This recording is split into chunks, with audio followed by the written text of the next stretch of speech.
les lignes du laser jusqu'au point d'intervention de l'endoscope. Allez-y, avancez. Vas-y, vas-y, vas-y. Encore, encore, encore, encore. Top. Top, parfait, top, c'est bon. Je suis infirmière de bloc opératoire depuis 20 ans. Et là, j'ai intégré l'équipe de chirurgie robotique en chirurgie viscérale. J'ai choisi de faire la formation d'e-BOD car elle m'a permis d'approfondir mes connaissances, d'être plus à l'aise dans différents domaines. N'oublions pas qu'ici, c'est quand même un bloc polyvalent et nous sommes amenés à aller en chirurgie maxillofaciale, à circuler en neurochirurgie. Donc ça permet d'avoir une assise derrière. Le rôle d'une e-BOD au bloc opératoire, il est diversifié. Donc on a le rôle d'infirmière circulante, qui est toute la gestion de la salle d'opération, du matériel. L'infirmière de bloc opératoire instrumentiste, qui appartient à l'équipe dans ces cas-là chirurgicales, qui est sur le champ opératoire, qui aide vraiment le chirurgien en écartant, en aspirant. Lorsque l'intervention est terminée, elle veille au bon acheminement des instruments en stérilisation. Elle gère le suivi du patient et le reconditionnement, on va dire, de la salle d'opération pour une future intervention. Je suis e-BOD depuis avril 2019, donc c'est tout récent. Lors de mon parcours infirmier, j'ai eu un stage au bloc opératoire et lors de mes stages de chirurgie, les cadres m'ont permis de descendre au bloc opératoire, voir comment se déroulait une chirurgie.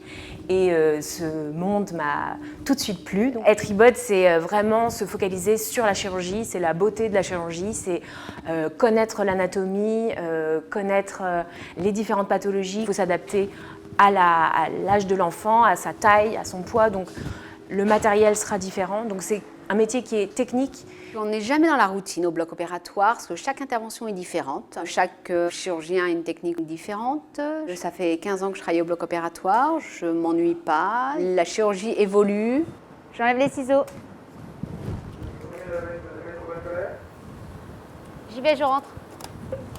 L'arrivée de la chirurgie robotique, en fait, a été pour moi une nouvelle ouverture. Je ne me lassais pas de la chirurgie, mais j'avais besoin peut-être d'un nouveau challenge. L'e-BOD en chirurgie robotique a beaucoup plus de responsabilités qu'en chirurgie ouverte, puisque le chirurgien responsable de l'intervention n'est pas auprès du malade, il est assis à la console, il n'est pas stérile. Donc l'e-BOD va avoir un rôle absolument essentiel. Ça va être vraiment le prolongement des mains du chirurgien autour du patient.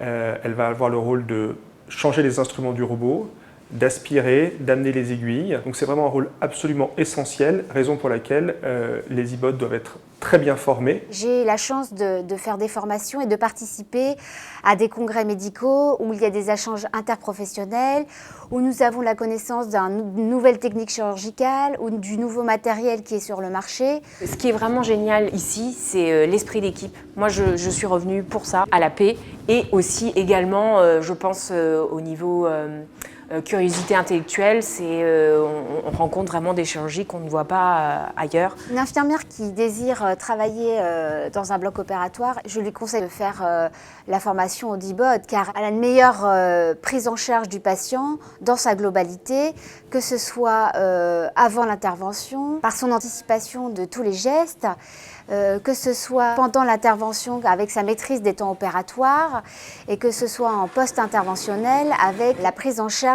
du matériel et des différents dispositifs médicaux.